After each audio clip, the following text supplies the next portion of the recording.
মাজুলী যোৰহাট সংযোগী দলং সন্দৰ্ভত মুখ্যমন্ত্ৰীৰ ফেচবুক পোষ্ট দলং নিৰ্মাণৰ বাবে প্ৰায় ৭০০ কোটি টকা সংশোধিত ব্যয়ত অনুমোদন কেন্দ্ৰৰ পথ যোগাযোগ আৰু ঘাইপথ মন্ত্ৰালয়ৰ বিত্ত সমিতিয়ে জনাইছে অনুমোদন ব্ৰহ্মপুত্ৰৰ ওপৰত নিৰ্মাণ হ'ব ২ লেনযুক্ত মাজুলী যোৰহাট সংযোগী দলং পৰৱৰ্তী পদক্ষেপ হিচাপে আহ্বান কৰা হ'ব নিবিদা এই কথা পোষ্টত উল্লেখ মুখ্যমন্ত্ৰীৰ অতি সোনকালে দলঙৰ কাম পুনৰ আৰম্ভ হ'ব বুলি উল্লেখ ডক্টৰ হিমন্ত বিশ্ব শৰ্মাৰ মুখ্যমন্ত্ৰীগৰাকীয়ে সামাজিক মাধ্যমত দিয়া এই পোষ্টৰ পিছতে মাজুলীলৈ কঢ়িয়াইছে আশাৰ বতৰা আৰু এই সন্দৰ্ভত ৰিজু শইকীয়াৰ এক প্ৰতিবেদন আগবঢ়াইছো হজক সপোনৰ এখন দলং মাজুলী আৰু যোৰহাট সংযোগী যিখন দলঙৰ নিৰ্মাণ কাৰ্য স্থবিৰ হৈ যোৱাৰ পাছত মাজুলী আৰু যোৰহাটবাসীৰ মাজত অনিশ্চয়তা দেখা দিছিল আৰু শেহতীয়াকৈ কালি অসমৰ মুখ্যমন্ত্ৰী ডক্টৰ হিমন্ত বিশ্ব শৰ্মাই কৰা এটা টুইট সামাজিক মাধ্যমৰ যোগেদি প্ৰকাশ কৰা এটা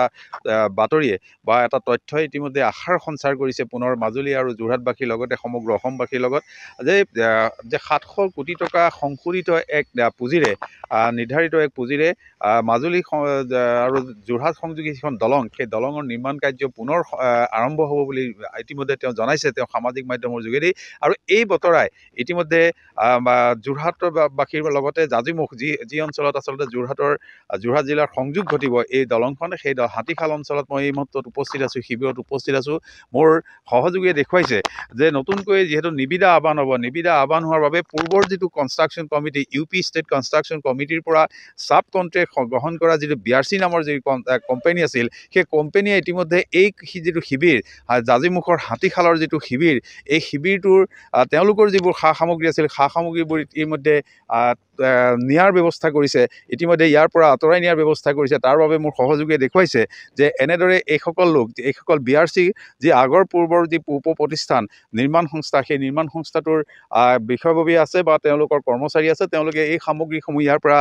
উলিয়াই নিয়াৰ বাবে ইতিমধ্যে এনেদৰে যোজা চলাইছে আৰু খুব সম্ভৱলৈ পুনৰ মুখ্যমন্ত্ৰীগৰাকীৰ যি সামাজিক মাধ্যমৰ যোগেদি যি তথ্য সেই তথ্যমতে নতুনকৈ নিবিদা হ'ব নিবিদাৰ মতে এই দলঙৰ কাম ক্ষিপ্ৰতাৰে আৰম্ভ হ'ব এই লৈ আচলতে জাজিমুখবাসীৰ মাজতো বা যোৰহাটৰ বাসীৰ মাজতো এটা আনন্দিত হৈছে মই এই অঞ্চলৰ এজন সচেতন যুৱক আছে মই তেওঁৰ কাষলৈ যাব বিচাৰিম যে গেঠালা মৰা এটা মাজুলী আৰু যোৰহাটৰ যিখন সংযোগী দলং ইতিমধ্যে নিৰ্মাণ কাৰ্য গেঠালা মাৰিছিল আৰু শেহতীয়াকৈ কালি মুখ্যমন্ত্ৰীগৰাকীয়ে এটা টুইট যোগে জনাইছে যে এইটো বৰ্ধিত ৰূপত পুঁজি নিৰ্ধাৰণ কৰি ইয়াৰ কাম পুনৰ আৰম্ভ কৰিব কেনে লাগিছে মনত হয় চাওক প্ৰথমে আমাৰ এখন সপোনৰ দলং আছিলে আচলতে যোৰহাট আৰু মাজুলীৰ বাসীৰ বাবে প্ৰথমতে যি UP ষ্টেট কনষ্ট্ৰাকশ্যন কমিটিয়ে যি ছাব কণ্টেক্ট লৈছিলে BRC কোম্পানীয়ে তেওঁলোকৰ আমাৰ প্ৰথমেই সন্দেহ আছিলে প্ৰথম অৱস্থাৰ পৰা তেওঁলোকৰ ওপৰত সন্দেহ আছিলে তেওঁলোকে কাম ভালদৰে কৰা নাছিলে খুব লেহেমীয়া গতিত কাম হৈছিলে পৰৱৰ্তী সময়ত কাম বন্ধ হৈ গৈছিলে সেইকাৰণে আৰু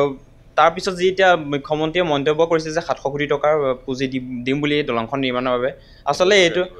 কেন্দ্ৰীয় চৰকাৰে যি দিব আচলতে এই ৭০০ কোটি টকাৰ নিৰ্বাচন প্ৰচাৰ যাতে টুপ নহয় সঁচা অৰ্থত যাতে দলংখন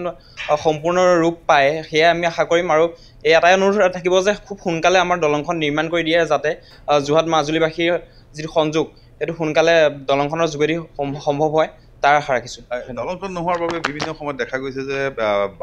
বাৰিষাও ফেৰী সেৱা চলাচল বন্ধ হৈ যায় আৰু দুৰ্ঘটনাৰ সংঘটিত হৈছে বহুতৰ প্ৰাণহানি হৈছে আৰু খৰালিটো বালিৰ চৰৰ কাৰণে যাতায়াত ব্যৱস্থা বহু ক্ষেত্ৰত বিচল হয় তাৰ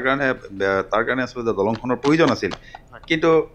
যেনেধৰণৰ লেহেমীয়া গতি ৰাষ্ট্ৰীয় প্ৰকল্প যেতিয়া অসমলৈ আহে একদম লেহেমীয়া গতি ৩৭ নং ৰাষ্ট্ৰীয় ঘাইপথ তাৰ এটা জ্বলন্ত উদাহৰণ খুব লেহেমীয়া গতি এই দলঙৰ কামলৈ এই লেহেমীয়া গতি হোৱাৰ কাৰণে বা এই ক্ষেত্ৰত মুখ্যমন্ত্ৰীগৰাকীৰ পৰা কিবা আশা কৰিব পাৰিনে হয় তেওঁ খুব